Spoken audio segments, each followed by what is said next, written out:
Father, gusto man ta diyo?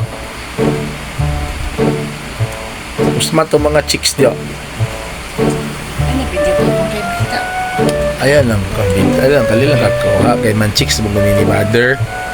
Uy, dili ka magbinuang mga chicks ha? Ha?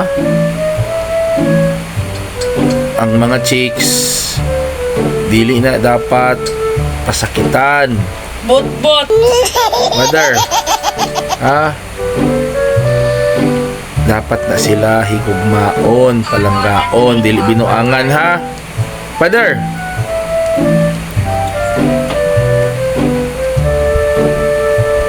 Approve? Approve na, approve. Approve na mo. O, approve na yung approve na, approve. Approve na?